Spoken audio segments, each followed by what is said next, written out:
dear beloved, Boss Mike Cervera.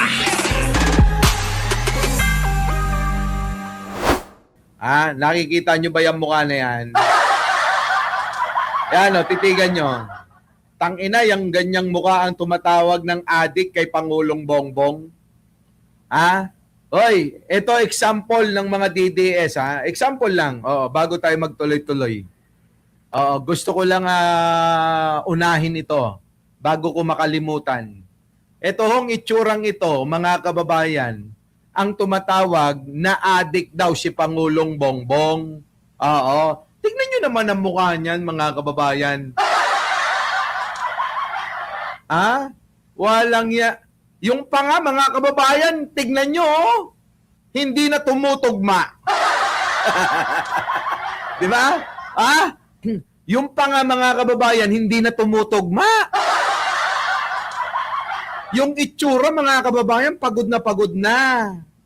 Para bang sasakyan na 1977 na ginawa. Di ba? Alam niyo yung mga 1977 ginawa, mga kababayan? Yung bago ang box type. Tignan niyo mukha, mga kababayan. Parang pinabayaan sa garahe na mag-isa na kusang nabulok siya. Ayan, haggard na. Yan Karag-karag. Grabe ka naman. Tabingi, bunganga, mukhang gumagamit. Laka. Si Maring Linda, yung mga banat nyo, di ba? Mukhang anay. Ang tingin ko, mukhang zombie.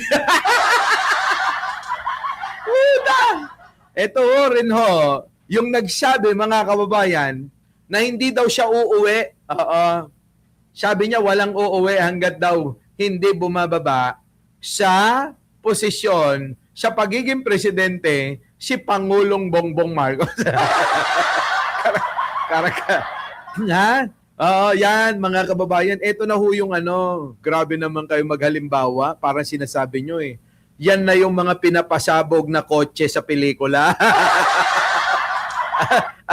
Uy, alam nyo yun, yung mga pinapasabog sa pelikula, di ba? Yung kunyari inagaw, tapos nagmamadali, di ba? Nagmamadali yung umagaw na bida o kaya kontrabida, idadrive niya ngayon, tapos biglang biglang pasasabugin, boom!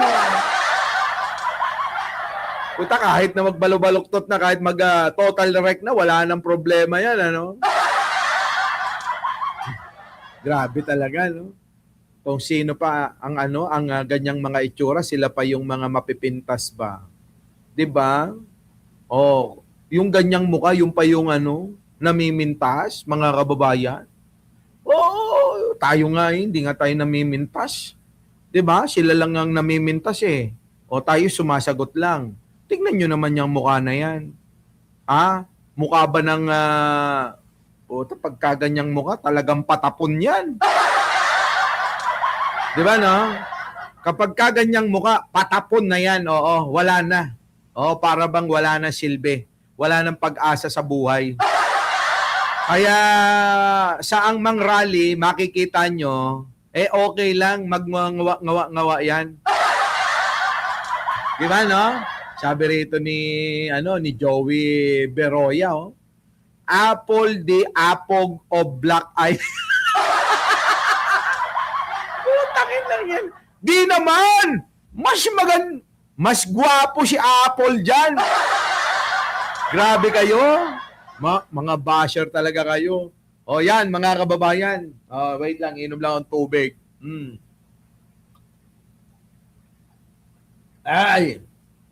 So ayan, mga kababayan, bago tayo mag-umpisa, huwag niyong kalimutan na mag-like, mag-share, at mag-subscribe. Eto na nga, mga kababayan, naku po, unahin na nga natin to, mukhang binibetchot ng kamalasan. Eto hong si Duterte. Biruin ninyo, mga kababayan, nakakulong na't lahat-lahat, meron pa ring mga bumabanat. Pasok! Para may background. Sige, konteksto lang, konteksto. Nag-file po kami ng manifestation and urgent motion for resolution kasi ito pong amparo, noong 2017 pa po ito final sa ating Korte Suprema. Magsasampung taon na po ang war on drugs ngayong July 1, 2026. Kaya final po namin ito para dalawang pakay po. Una, desisyonan na ng ating Korte Suprema yung amparo petition po ng mga petitioners. Ikalawa, sabihin na po ng Korte Suprema na labag sa konstitusyon ang nangyaring war on drugs. Ala ka, hanggang ngayon pala? Ha? Grabe naman ito. Oo, Susan Kabutahe. Nar Nibayong. Oo. Jared R. Daniel. Oo. Pero nyo, Biesta. Oo. Construction, Biestand o construction. Hanggang ngayon, hindi pa rin pala na didesisyonan yung pong pagsasampa ng kaso dyan po sa Korte Suprema na illegal at wala sa konstitusyon, yung pong panukala ipinag-utos ni Rodrigo Duterte na nakakulong, yung matanda na wala ng silbi. Yung matanda na wala na, hindi na nga nababanggit, nasasabi at naaalala ng mga DDS. Dahil si Marcoleta na ang kanilang pinagtatanggol ngayon. Hindi na si Rodrigo Duterte. Dore Lola. Wala na. Wala na. Grabe nun, tagal na, no? Ay, 10 taon na lang, si Piti, Piu, Wiwiw. Opo, replay tayo. Sige.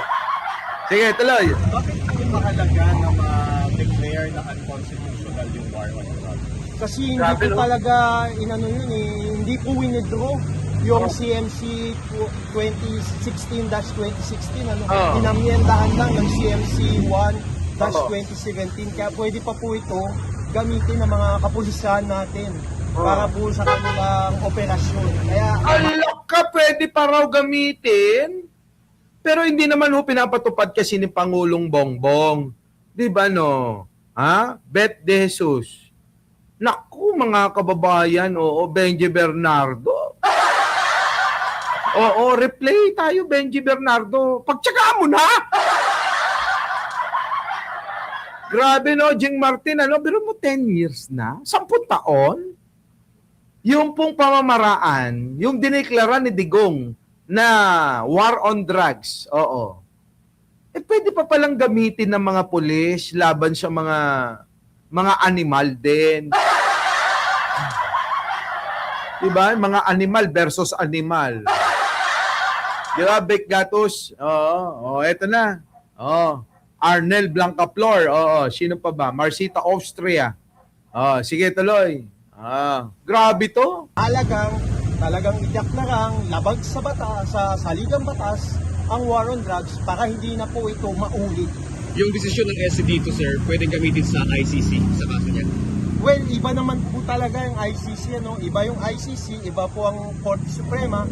Ang paniniwala po ng mga petitioners, tanging Korte Suprema lang po sa buong mundo ang makakadeklara na labag sa saligang batas ang war on drugs. Ano po yung nature ng writ of amparo? Bakit po yun ang pinay? Pinay po namin yung 2017 kasi gusto po ng petitioners ng proteksyon sa kanilang karapatan sa buhay, sa seguridad, at sa liberty po nila. Kaya pinay po nila kasi grabe po yung takot nila nung panahon po yun. Nako, grabe talaga, pati yung mga nag-apila rin, yung mga biktima. Pero alam nyo, dito ako nagtataka. So, ibig sabihin, kung hindi pa rin naaprobahan na maideklara na illegal nga yung ginawa ni Duterte, so patuloy-tuloy pa rin nga ginagawa yun kasi matibay yun eh. Parang pag sinabi ng hari, di mababali . Parang yung mga executive order ng presidente, parang ura-uradang batas yun na dapat sundin ng lahat . Ngayon, mga kababayan, Eto mga kababayan ko, kung sakali pala si Sara magiging presidente, putang ina, pwede niyang gamitin yan. Oo. Pwede niyang gamitin yung pamamaraan ng tatay niya para pumatay ng tao. Nakakatakot! Nakakatakot! Nakuha nyo? Nakuha nyo? Pwede niyang buhayin yun. At ituloy. Dahil yun naman pinanukala ng kanyang ama, baka ituloy para sa mga kalaban. Halimbawa, 'di ba? Galit kay Mike Cervera si Sara kasi panay ang tawag ng buday. Panay sinasabi, laging palamig pepe siya. Napikon, yung lagi kong sinasabi na malaki ulo, malaki muka. 'Di ba? Kaya nga nagpagupit Tapos nag-diet, pumayat, 'di ba? Mukhang nai-stress sa ganon. Baka gumante. Eto yung vlogger na nagngangalang Mike Cervera, itumba nyo, sabihin nyo, gumagamit ng droga kahit gwapo. Siyempre, gagawan ka ng istorya, tataniman ka ng mga kung ano-ano, di ba?